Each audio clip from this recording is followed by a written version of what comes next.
incredible. Watson, my dear fellow. Absolutely fantastic. Oh, what's happened? You look as if you'd seen a ghost. A ghost? Brandy, that's what I need, brandy. Brandy. Yeah. Oh, yeah. Who struck you? Well, you said it yourself.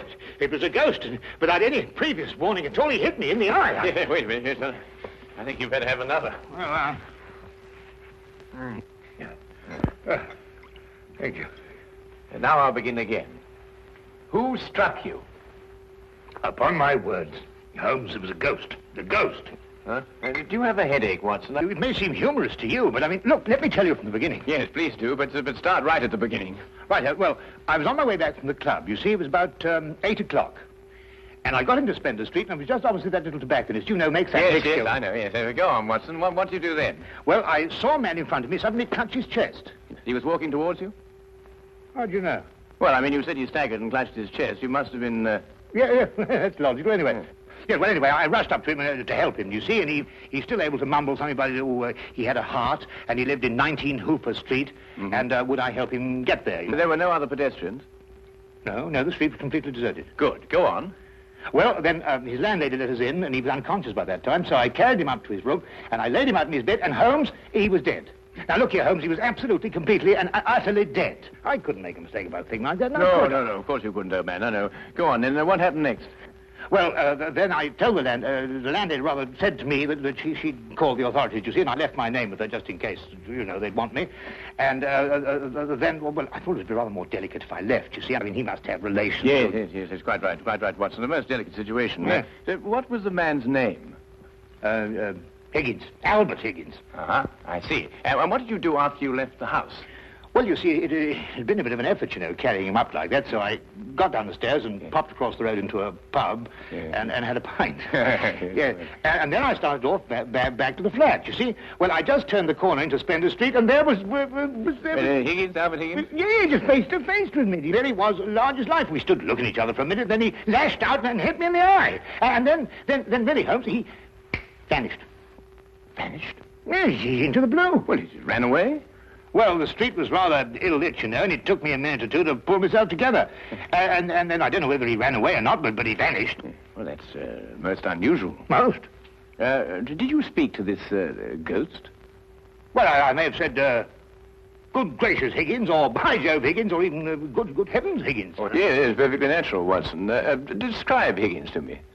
Well, he's 50-ish. Sandy-haired, medium build. Well, is that all you observed? No characteristics? Well, now, really, Holmes, when I had the chance of examining him on the bed, the most obvious characteristic was he was dead. Yes, but how was he dressed? Green tweed suit. What, just wearing a green tweed suit? He must have been wearing something more than that in this weather. Oh, no, he had a big floppy hat and a long overcoat. Ah. Oh, and something else. Yes, I did notice something else. He limped. Aha. And was he carrying a cane? No cane. Well, is there anything else, Watson? Think hard.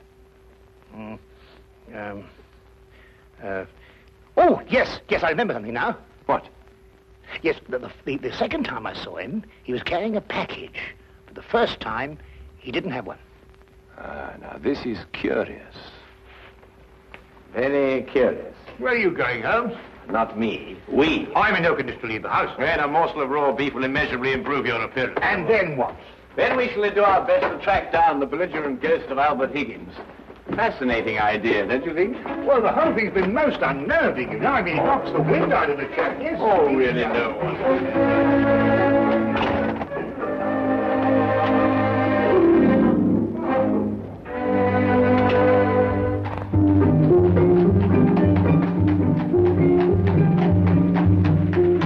Also a rather flamboyant character by the wide, rakish brim.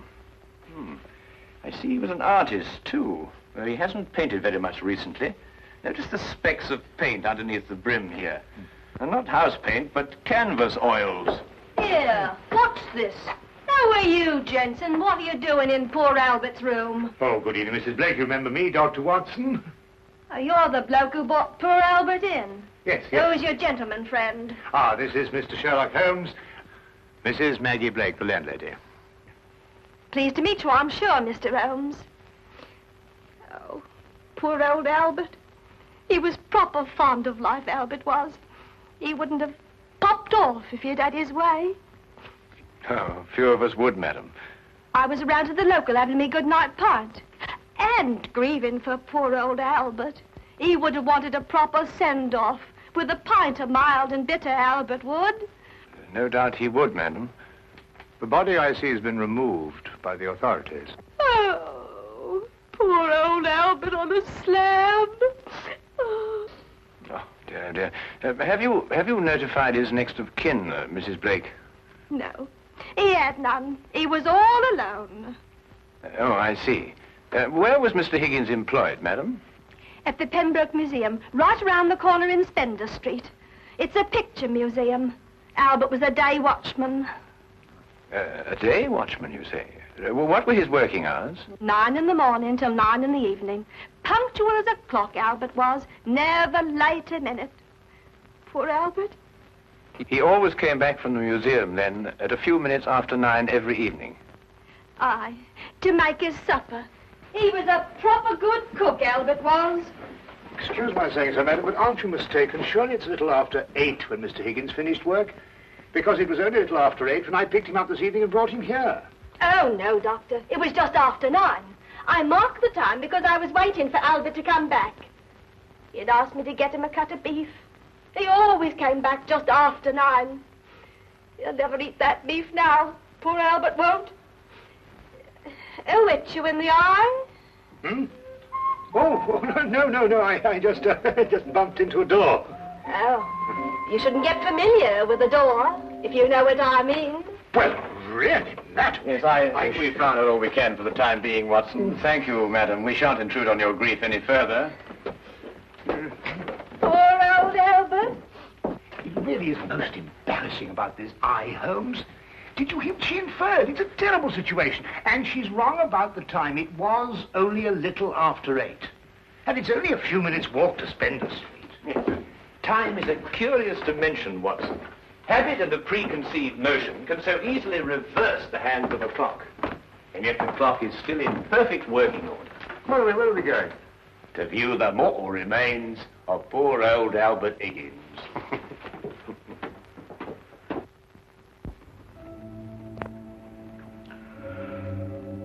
Well, there he is, Mr. Holmes.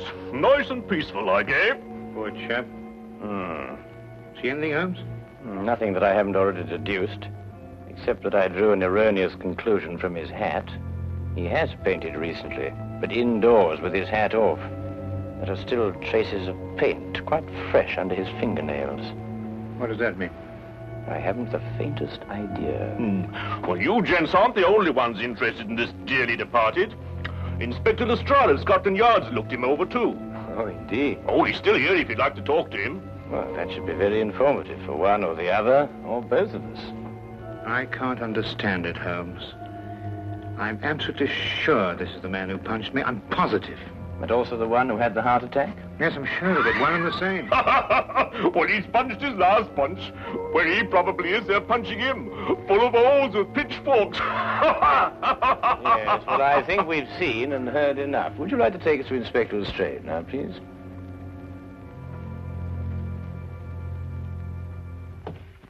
Ah, hello, Inspector. Oh, Mr. Holmes, I'm surprised to see you here. Now, this is one case you can't make anything clear out of. Oh, then why, my dear Inspector Lestrade, are you here?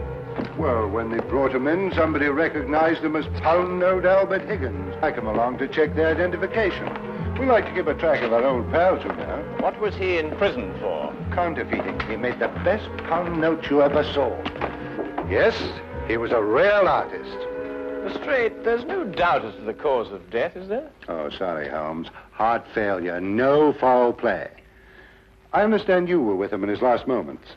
Yes, I was with him on the street when he had the attack, and I took him home. There's nothing you could do, I suppose. Nothing. He was dead before I had a chance to do anything. By the way, what time was he brought in? Oh, let me see now. It would be about, yes, here we are. 9:45. Higgins' landlady notified Constable Smithers at 9:30. Smithers had them remove the body in a matter of minutes. Inspector, are you sure it was 9:30 and not 8:30? No, 9:30. It's right here in Smithers' report. Why? Oh, No, it's nothing at all. You're quite sure, Lestrade, there's nothing more to this than a simple case of natural causes? Ah, no, there's no mystery at all. No mystery, Mr. Holmes. What happened to your eye, Dr. Watson? Oh, I bumped into a door. A door? Oh, well, that's a new one anyway. Was it a pretty door? No, really, Lestrade. That's all right, Watson. I won't tell a soul. Well, really, this is insufferable, Holmes. Nobody believes me. Well, why did you tell them the truth? What, that I was punched by a ghost? Yes, I see what you mean. We may have to take on this case anyway, if only to protect your honor and reputation. Well, it's intolerable, Holmes. Absolutely intolerable.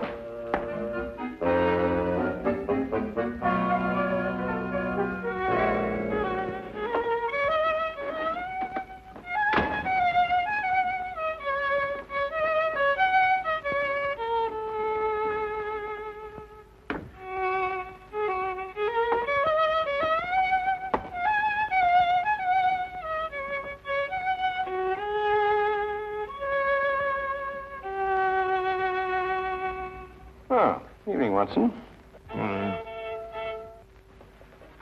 Anything wrong? No, nothing. Of course not, everything. Oh, you're sure you're not brooding over last night's affair, are you? Of course I'm not. Don't be so ridiculous. Oh, come on, out with it, man. Well, No, there's nothing to come out with. I don't know what you're talking about. Oh, come on, Watson, there's something on your mind. Well, Gosh, you'd never believe it. Nobody'd believe it. Well? Well, I met Albert Higgins in Spender Street again, tonight. And he punched you again? He pulled my nose! Really?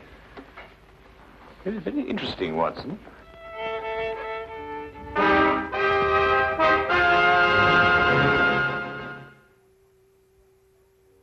My dear Watson, calm yourself. Look here, Holmes. This whole Higgins affair's gone too far. First of all, last night, and now tonight. Calm yourself, Watson, and relate. Everything hangs on this second encounter. Well, it occurred just it had last night. I was on my way back from the club, and I'd reached Spender Street. It was a few minutes ago, as a matter of fact, just after 9 o'clock. I'd stayed rather later in the club than usual. There was a chap from Afghanistan. He was awfully interesting. Yes, Watson. Get on with your story. Well, I was rather preoccupied, as you know. This affair's cut me up, rather, and although I may not show it. Anyway, I was walking along. I suddenly looked up, and there was the pedestrian, a man a few feet from me. Walking towards you? Well, yes. Of course, I didn't recognize him straight away for, you-know-who. Anyway, I sidestepped him past, and he sidestepped to let me pass, and then we sort of zigzagged about a bit, you know what it is on the street, and ended up by bumping into each other. Now, that's when you recognized Albert Higgins? But it was Higgins. I couldn't be mistaken. Good heavens, man, I know him like my own brother. Dressed as he was last night? Exactly. And what did he do then? Well, as I told you, then he put out his hand, and he... Well, yes, we'll go into that. And then he was gone, vanished. Capital, Watson, capital. Everything begins to fall into place. Now, there's one more question. Was he carrying a package? Well, yes, he was, just like last time. I say, Holmes, do you believe, What? Supernatural? Ghosts, do you mean? Sounds silly, I know, but, Higgins did die of a heart attack. There was no foul play. No foul play? Why, the whole affair reeks of foul play. I can tell you, Watson, I haven't been idle today. Do you know that the Pembroke Museum is showing a collection of paintings on loan from the Italian government, and that included amongst those paintings is Leonardo da Vinci's Moonlight Madonna? Well, I did read something about it in the paper. What's that got to do with Albert Higgins? Well, we must now pay a visit to the good inspector and inform him that if the ghost of Albert Higgins hadn't struck you in the eye... And pulled my nose. And pulled your nose, I would never have suspected the Moonlight Madonna would be stolen from the museum. What? Well, it's quite obvious, isn't it? Well, of course. I see. Thank you. Well, we'll soon know, Mr. Holmes. But if the picture's still hanging in its place, and we've dragged the curator out of bed to check on it, well, false alarms like this don't exactly help the yard's reputation, you know. And what about my reputation, Inspector? When I say a man died a little after 8, he died a little after 8 and not a little after 9. And when I say that his ghost punched me in the eye half an hour later, hang it, he punched me in the eye. Oh, we all have our off days, Dr. Watson. To err is human, as the poets say. And furthermore, if I tell you that I bumped into this chap's ghost again tonight, you didn't tell me about any second meeting. Oh, didn't I? Well, nothing. An hallucination, that's what you had, Dr. Watson. Yes, it's, psychological. That's the thing in crime today, psychology. I've been studying it, you know. You astonish me, Inspector. Oh, we're not as backwards as you think, Holmes. No, we like to keep abreast of the times. Though I don't mind admitting I don't think the psychology's got much of a future. Oh, come in. Ah, Hawkins, you saw the curator? Oh, yes, sir. I called him, Mr. Bentham, as you instructed, sir. He was quite excited when I told him this picture called The Moonlight Madonna had been stolen. And so we rushed round the corner to the museum. And? Well, sir, the picture was there, hanging in its proper place. Good night, sir.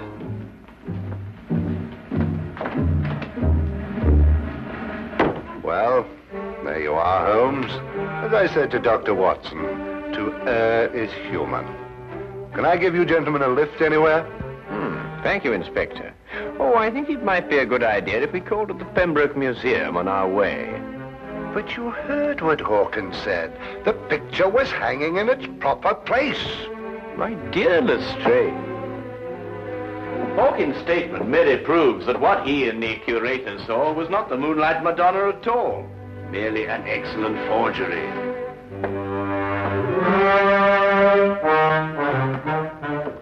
What's he talking about? Art, ghosts, my black eye, and psychology.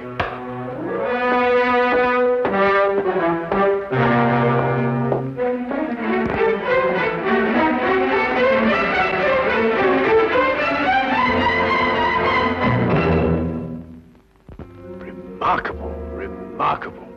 Only a microscopic examination of the brushstroke shows it any different from Da Vinci's work. Of course, if you still have any doubts, a chemical analysis of the paint mixtures will prove them to be of modern manufacture. No. You've quite convinced me, Mr. Holmes. An analysis is necessary. Dear me, this is catastrophic. A rather delicate situation, eh? Delicate? The Italian government will hold the British government responsible. But the painting is an Italian national treasure. And a theft could easily affect a pending treaty between the two nations. Mr. Holmes, you must find the original before the Italians learn the painting's been stolen. The British government will hold me responsible. And the Yard will hold me responsible. The most priceless of the lot, too. Yes, naturally. Well, we know who stole the painting and substituted a forgery, Higgins. All we've got to do now is find out where he hid it. What time did you leave the museum, Mr. Benson? Well, a few minutes before 9. Higgins was still on duty. You're quite sure it was Higgins? I'm certain, Mr. Holmes. I chatted with him for a few moments, and I couldn't have mistaken his voice. And the night watchman relieved him at 9. Well, you heard him say that, Mr. Holmes, and that he had a package with him when he left. The night watchman swears up hill and down dale it was Higgins, all right. Well, the matter seems to resolve itself very nicely, doesn't it?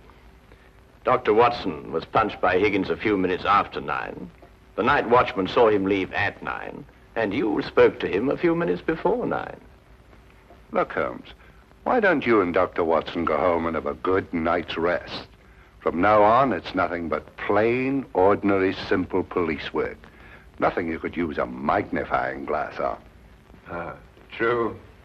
True, Inspector. Well, good evening, gentlemen. Yes, well, good night, gentlemen.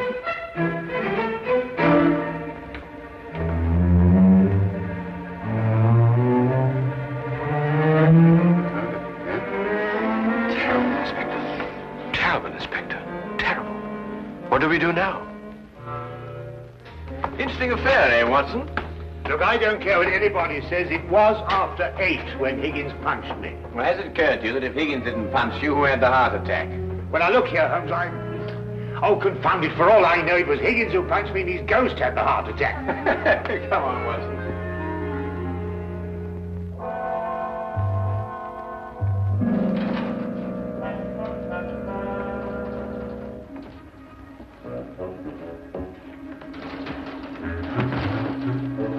have the common decency to tell me what we're breaking into. Shh, whisper. But I am whispering. Oh, yeah. Look here, we broke into the rear of the museum because if so, Holmes, really, I don't know what's going to happen to us.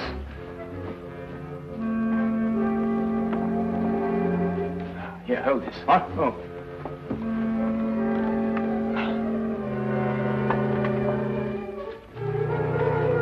Holmes, this is sheer vandalism. Yes, well, then there must be a bit of a vandal in us all. Holmes, what are you doing? This is wanton destruction. I've never seen anything like this in my life. I forbid you to. I didn't know this side of your character, Holmes. I'm shocked. Ah, just as I thought. Look, Watson. Good heavens, the Moonlight Madonna. Yes, ingenious, isn't it?